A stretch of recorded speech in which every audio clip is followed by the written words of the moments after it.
ANM ನ್ಯೂಸ್ಗೆ ಸ್ವಾಗತ. ನ್ಯಾಯಾಲಯ ಕಾರ್ಯಕಲಾಪಗಳಿಗೆ ಬಹಿಷ್ಕಾರ. ಹಿರಿಯ 3 ಮಂದಿ ವಕೀಲರ ಮೇಲೆ ಸುಳ್ಳು ಪ್ರಕರಣ ದಾಖಲು ಮಾಡಿರುವುದನ್ನು ಖಂಡಿಸಿ ಇಲ್ಲಿನ ವಕೀಲರು ನ್ಯಾಯಾಲಯದ ಕಲಾಪಗಳನ್ನು ಬಹಿಷ್ಕರಿಸಿ ಇಂದು ಪ್ರತಿಭಟನೆ ನಡೆಸಿದರು. ಹಿರಿಯ ವಕೀಲರಾದ ಪ್ರಭಾಕರ್, ರವಿಪ್ರಕಾಶ್ ಮತ್ತು ಎನ್.ಕೆ. ಪ್ರಸಾದ್ ಎಂಬುವರು ಬ್ಯಾಂಕುಗಳಲ್ಲಿ ಲೀಗಲ್ ಒಪಿನಿಯನ್ ನೀಡಿರುವ ದಾಖಲೆಗಳು ಸರಿಯಾಗಿಲ್ಲವೆಂದು ಬ್ಯಾಂಕಿನ ಅಧಿಕಾರಿಗಳು ಪೊಲೀಸರ ಕುಮ್ಮಕ್ಕಿನಿಂದ ಎಫ್ಐಆರ್ ದಾಖಲಿಸಿದ್ದಾರೆಂದು ಪ್ರತಿಭಟನಾಕಾರರು ಆರೋಪಿಸಿದರು. ಅಲ್ಲದೆ 3 ವಿರುದ್ಧ ಪೊಲೀಸರು ಅಬ್ಸ್ಕ್ಯಾಂಡಿಂಗ್ ಚಾರ್ಜ್ ಶೀಟ್ ಹಾಕಿರುವುದು ತಪ್ಪು ಎಂದ ಪ್ರತಿಭಟನಾಕಾರರು, ಬ್ಯಾಂಕಿನವರು ದಾಖಲೆಗಳ ಪರಿಶೀಲನೆಗೆ ಮುಚ್ಚಿದ ಲಕೋಟೆಯಲ್ಲಿ ದಾಖಲೆಗಳನ್ನು ಕಳುಹಿಸುತ್ತಾರೆ. ಅವರು ಕೊಟ್ಟಿರುವ ದಾಖಲೆಗಳನ್ನು ಪರಿಶೀಲನೆ ನಡೆಸಿ ಅವರಿಗೆ ಬ್ಯಾಂಕ್ ಸಾಲ ಮಂಜೂರಾತಿ ಮಾಡಬೇಕಾ ಬೇಡವಾ ಎಂದು ಒಪ್ಪಿಗೆ ನೀಡುವುದು ಮಾತ್ರ ವಕೀಲರ ಕೆಲಸ. ದಾಖಲೆಗಳು ನಕಲಿನ ಅಥವಾ ಅಸಲಿನ ಎಂಬುದು ವಕೀಲರು ದೃಢಪಡಿಸಲಿಕ್ಕೆ ಆಗಲ್ಲ.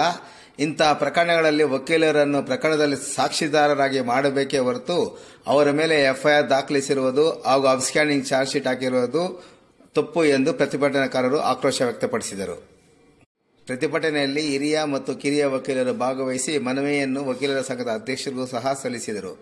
ಎಎನ್ಎಂ ನ್ಯೂಸ್ಗಾಗಿ ಟಿಪ್ಪು ನಗರ, ಇಮ್ರಾನ್ ಪಾಷಾ, ಚಿಂತಾಮಣಿ.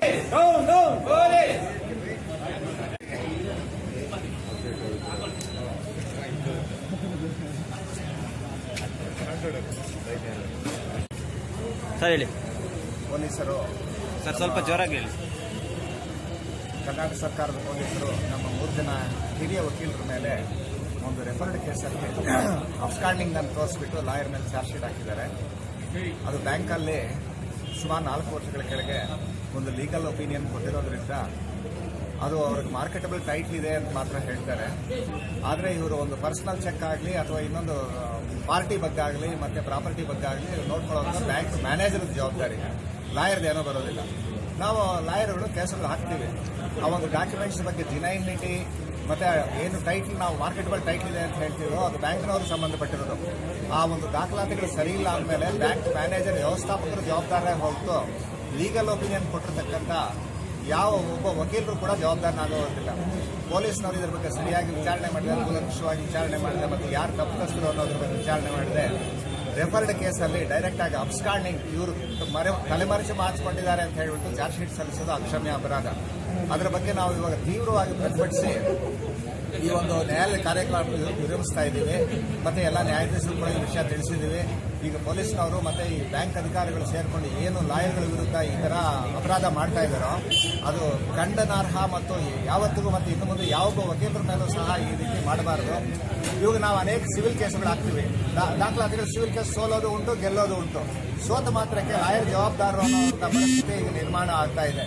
ಪ್ರತಿಯೊಬ್ಬರೂ ಸಹ ಇದರಲ್ಲಿ ನಾವು ತಿಳ್ಕೊಳ್ಬೇಕಾಗಿರೋದು ಇಷ್ಟೇ, ಲಾಯರ್ಗಳು ತಮ್ಮ ಒಂದು ಏನು ದಾಖಲಾತಿಗಳು ಕೊಟ್ಟಿರ್ತಾರೋ ಅದರ ಮೇಲೆ ಹೋರಾಡ್ತಾರೆ ವಿನಃ ಅದರ ಒಂದು ಪ್ರತಿಫಲಕ್ಕೆ ಇವರು ಕಾರಣರಾಗೋದಿಲ್ಲ. ಈಗಲೂ ಸಹ ಒಂದು ಬ್ಯಾಂಕ್ ವ್ಯವಸ್ಥಾಪಕರು ಮತ್ತು ಪೊಲೀಸರ ವಿರುದ್ಧ ಕ್ರಮ ತಗೋಬೇಕು ಅಂತ ಹೇಳಿ ಮೇಲಧಿಕಾರಿಗಳಿಗೆ ನಾವು ಇದು ಮಾಡಿ ಅದರ ವಿರುದ್ಧ ನಾವು ಪ್ರತಿಭಟನೆ ಮಾಡ್ತಾ ಇದ್ದೀವಿ. ಅದನ್ನು ನಾವು ಖಂಡನೆಯನ್ನ ನಾವೆಲ್ಲರೂ ವಕೀಲರು ಸರ್ವ ಸಂಬಂಧದಿಂದ ಇದು ಮಾಡ್ತಾ ಇದ್ದೀವಿ.